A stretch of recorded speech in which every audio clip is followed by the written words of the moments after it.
बिस्मिल्लाहिर्रहमानिर्रहीम। लाखों करोड़ों दुरूदो सलाम मोहम्मद मुस्तफ़ा सल्लल्लाहु अलैहि वसल्लम और आले मोहम्मद पर। मैं हूं उमर दराज गोंदल। सारी तफसीलात आपके सामने रखने से पहले और आपको ये बताने से पहले कि इमरान खान अचानक इस्लामाबाद क्यों जा रहे हैं, क्या पाकिस्तान तहरीक इंसाफ कौमी असम्बली में वापस जा रही है, और आज स्पीकर कौमी असम्बली एक बार फिर अपने ऑफिस से फरार हुए तो बाद में ऑफिशियल ट्विटर हैंडल से उनकी फोन करते हुए तस्वीर क्यों जारी की गई है, और फिर टेक्नोक्रेट हुकूमत के ऊपर इमरान खान का खुद क्या मौक़िफ़ आया है, उन्होंने आज क्या बात की है सहाफ़ियों के साथ मुलाकात करते हुए, और आज इमरान खान ने जनरल बाजवा को गो हेड क्यों दिया है। ये सारी बातें हैं। और फिर मोनेस इलाही अचानक से इस सब के बीच में, जब आपको 2 जनवरी को पार्लिमानी पार्टियों का इजलास है और अभी आपको इतमाद का वोट लेना है, इस दौरान मोनेस इलाही और हुसैन इलाही अचानक मुल्क से बाहर क्यों चले गए हैं इस क्रिटिकल टाइम के अंदर, सबसे पहले ये सारी तफसीलात दूंगा। लेकिन आपको शुरू में बताना चाहता हूं कि कल बिलावल भुट्टो जरदारी ने इमरान खान को ताक लेके इस्टेब्लिशमेंट के ऊपर अच्छी खासी तनकीद की, बहुत सारी बातें हुई। आज उन्होंने एक बार फिर यकीनी तौर पे इस्टेब्लिशमेंट को या इदारों को गुस्सा उनकी बातों के ऊपर नहीं आएगा। उन्होंने कहा कि एक इदारे से इमरान खान के सहूलतकार चले गए हैं, लेकिन अभी दूसरे इदारे के अंदर उनके सहूलतकार मौजूद हैं। अब मालूम नहीं है कि वो सहूलतकारों से मुराद क्या कह रहे हैं, या इसके ऊपर इदारे का रद्दअमल क्या है, या उनकी क्या अप्रोच है, वो अपनी जगह पे है। लेकिन ग्राउंड रियलिटी ये है कि अब आज इसहाक डार साहब ने स्टॉक एक्सचेंज से ऑनलाइन तकरीब से खिताब किया, जो मैंने आपको बताया था, जिसमें वो कह रहे थे कि मैं यकीन दिलाता हूं कि हम डिफॉल्ट नहीं करेंगे, अल्लाह करे पाकिस्तान कभी भी डिफॉल्ट ना करे। लेकिन इस दौरान आज स्टॉक मार्केट 523 पॉइंट्स गिर गई है, जिसका मतलब यह है कि पाकिस्तान की स्टॉक एक्सचेंज आज इसहाक डार की बात के ऊपर उन्होंने यकीन नहीं किया। दूसरा, आज पाकिस्तान में डॉलर फिर महंगा हुआ है, यानी ये मुसलसल 17th डे है कि जब पाकिस्तान के डॉलर की कदर के अंदर मुसलसल इजाफा हो रहा है। लेकिन अब इस दौरान हुआ यह है कि टेक्नोक्रेट गवर्नमेंट लाने की कोशिश की जा रही है, और मैंने आपको बताया था कि शबर जैदी हो गए, रजा बाकिर हो गए, इन सब की मुलाकातें कुछ वहां पे हुई हैं, जारी बात है इस्टेब्लिशमेंट से हुई हैं। और माजी के अंदर हमने जनरल बाजवा के दौर में देखा था, उन्होंने बिजनेसमैन के साथ, जो मुल्क की कम्युनिटी है उनके साथ बाकायदा एक मीटिंग की थी ऑन रिकॉर्ड, और उसके बाकायदा विजुअल्स जारी किए गए थे। तो टेक्नोक्रेट हुकूमत के हवाले से खान साहब खुल के सामने आ गए हैं। फवाद चौधरी साहब ने तो पहले ही बता दिया था कि ये गलत हरकत होगी। आज भी उन्होंने कहा कि देखिए, शहबाज शरीफ को हटा के एक टेक्नोक्रेट गवर्नमेंट लाना, उससे बड़ा ब्लंडर तस्वुर किया जाएगा। और इमरान खान ने कहा कि टेक्नोक्रेट गवर्नमेंट का शोशा छोड़ा जा रहा है। फवाद चौधरी ने आज कहा, देखो टेक्नोक्रेट गवर्नमेंट को अमेरिका से इंपोर्ट तो आप कर लोगे, लेकिन लोग एहतजाज करेंगे और वो जूते छोड़ के भाग जाएंगे। फिलहाल मसाइल वो हल नहीं कर सकते। मसाइल एक गवर्नमेंट, स्टेबल गवर्नमेंट जो मैंडेट लेके आए वही कर सकती है। लेकिन खान साहब ने एक बात जरूर की है जो बड़ी हैरान कुन है कि आखिर इसके पीछे क्या है। इमरान खान आज से चंद रोज पहले कह रहे थे कि मार्च अप्रैल के अंदर उन्हें इलेक्शन होते हुए नजर आ रहे हैं, जिसपे आरिफ अलवी साहब की और जनरल आसिम मुनीर की मुलाकात की खबर भी हमें आई, और सदर ने उसकी तस्दीक भी की कि ऑडियोज और वीडियोज के ऊपर भी उन्होंने गुफ्तगू हुई है। आज खान साहब ने कुछ हमारे सहाफ़ी दोस्तों से मुलाकात की, और उन सहाफ़ियों से मुलाकात करते हुए खान साहब ने कहा कि उनको इलेक्शन होते हुए नजर नहीं आ रहे। अब इसकी क्या वजह है? साथ ही इमरान खान ने कहा, देखें इंतखाबात के अंदर अगर पॉलिटिकल इंजीनियरिंग की गई तो उसका नुकसान होगा। इसका मतलब है कि इमरान खान को 2 तरीके से रोका जा रहा है, एक इलेक्शन ना करवा के, दूसरा अगर इलेक्शन करवाना पड़े तो एक ऐसी सिचुएशन डेवलप कर दी जाए जिसमें कम से कम उनका रास्ता रोकने की। लेकिन फिलहाल तहरीक इंसाफ बहुत खुल के आज टेक्नोक्रेट गवर्नमेंट के ऊपर बोल रही है, जिस तरह खान साहब भी बात कर रहे हैं, दीगर लीडरशिप भी बात कर रही है।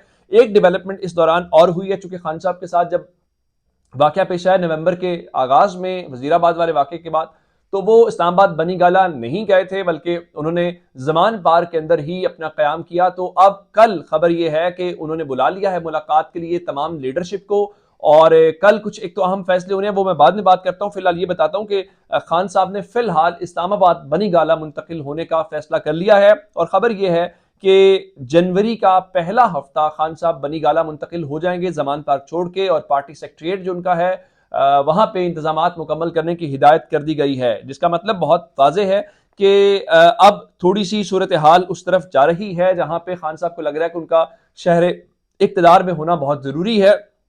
मेल मुलाकातें और वो भी हैं। दूसरी जानिब जमान पार्क में जो कल अहम इजलास है वो बड़ा इंपॉर्टेंट है।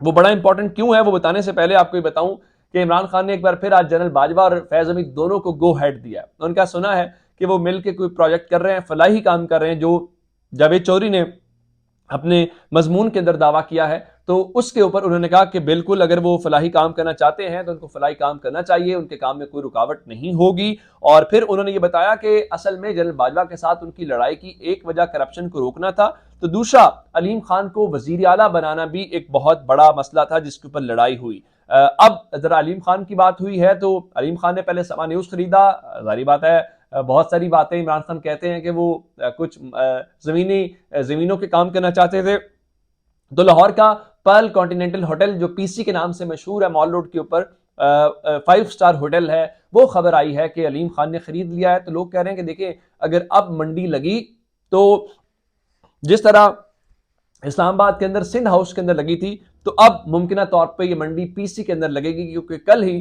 खबर आई थी कि शहबाज शरीफ साहब ने अलीम खान साहब को मुलाकात के लिए बुलाया है, तो शायद इस किस्म की चीजें वहां पे तय होती हुई दिखाई दे रही। अब जरा थोड़ी सी चीजें इस किस्म की हो रही हैं कि अब जिस तरह खान साहब खुद कह रहे हैं कि उनको जल्दी इलेक्शन होते हुए नजर नहीं आ रहे, और इलेक्शन का मामला पंजाब असेंबली और खैबर पख्तूनख्वा असेंबली डिसॉल्व करने के ऊपर है। और खैबर पख्तूनख्वा के गवर्नर साहब तो इस बात के ऊपर परेशान है, जी मैंने 2 बार हेलीकॉप्टर मांगा सफर के लिए, मुझे नहीं मांगा गया, तो अब जरा गवर्नर हाउस के लॉन के अंदर हेलीकॉप्टर जरा उसको लैंड करवा के दिखाएं।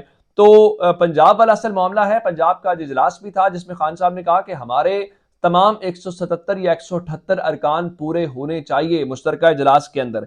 लेकिन इस दौरान हुसैन इलाही और मोनिस इलाही दोनों चार्टर्ड यानी स्पेशल तैयारे के ऊपर फ्रांस रवाना हो गए हैं। लोग कह रहे हैं कि वहां पे उनकी मुख्तलिफ मुलाकातें होनी हैं। अब अचानक से ये छोड़ के चले जाना, जब आपने एक एतमाद के वोट तक, तो जारी बात है आप स्टेक के ऊपर हैं, ये एक अजीबो गरीब सी बात है। लेकिन दूसरी जानिब जो खबर है वो तहरीक इंसाफ की स्ट्रेटेजी के अंदर एक तब्दीली है बहुत बड़ी। अब इसका कितना फायदा कितना नुकसान होगा वो तो बाद में बात करते हैं।